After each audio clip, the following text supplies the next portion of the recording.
აჭარის ტელერადიო დეპარტამენტის მრჩეველთა საბჭოს წევრობისთვის გამოცხადებულ კონკურსში მონაწილეობის სურვილი დღემდე არავის გამოუთქვამს. ტელევიზიისა და რადიოს ბორდში 5 ადგილია ვაკანტური. უმაღლესი საბჭოს საფინანსო და საბიუჯეტო კომისიის თავმჯდომარე აცხადებს, რომ კონკურსისადმი ინტერესი დიდია, ხოლო განცხადების შესვლა სხვაიდან ელოდება.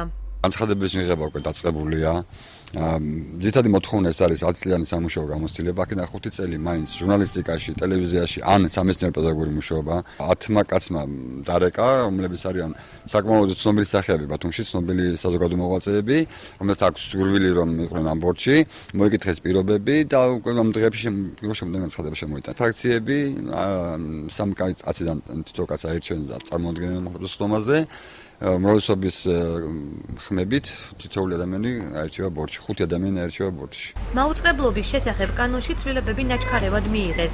აცხადებს აჭარის უმაღლესი საბჭოს პოლიტიკური უმცირესობის წარმომადგენელი პეტრე ზამბახიძე. მისივე თქმით, ბორდის წევრების არჩევისას ფრაქციებს შორის ბალანსი დარღვეულია. უმაღლესი საბჭოს თავმჯდომარეს კი სამოქალაქო სექტორის წარმომადგენლების ერთპიროვნულად შერჩევის უფლება ეძლევა. საბჭოს წევრობის 15 კანდიდატი სწორედ მათ უნდა დაასახელონ.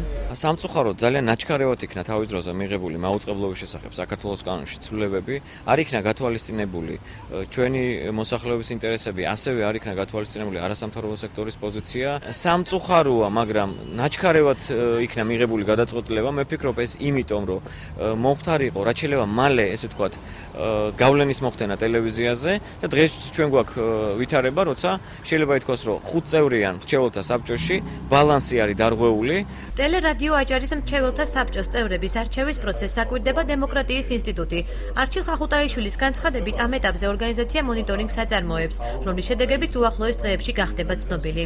აჭარის ტელევიზიასთან მიმართებაში, საერთოდ მის სტატუსთან მიმართებაში ჩვენ შენიშვნები და რეკომენდაციები საჯარო ცნობილია უკვე, საერთოდ ამ მოდელსაც კი არ ვემხრობოდით, რაც ახლა არის, თუმცა რახან კანონია და კანონის სახით არსებობს, ამიტომ ამ ეტაპზე ესეთი ფორმით უნდა მოხდეს მისი ფორმირება. რაც შეეხება უშუალოდ მოდელს არჩევისა, ფრაქციების უმრავლესობა და ასე შემდეგ, რა თქმა უნდა, ალბათობის დონეზე ეს უშვებს გარკვეული ხარვეზების შესაძლებლობას, თუმცა კიდევ ერთხელ ვამბობ, ჩვენ ამ პროცესებს ვაკვირდებით და შესაბამისი მონიტორინგის შედეგებს გაცნობებთ უახლოეს მომავალში. შეგახსენებთ, რომ მრჩეველთა საბჭოს კონკურსში მონაწილეობის მიღებისთვის აპლიკანტმა განაცხადის შეტანისას აჭარის ტელევიზიისა და რადიოს განვითარების კონცეფცია წერილობით უნდა წარადგინოს.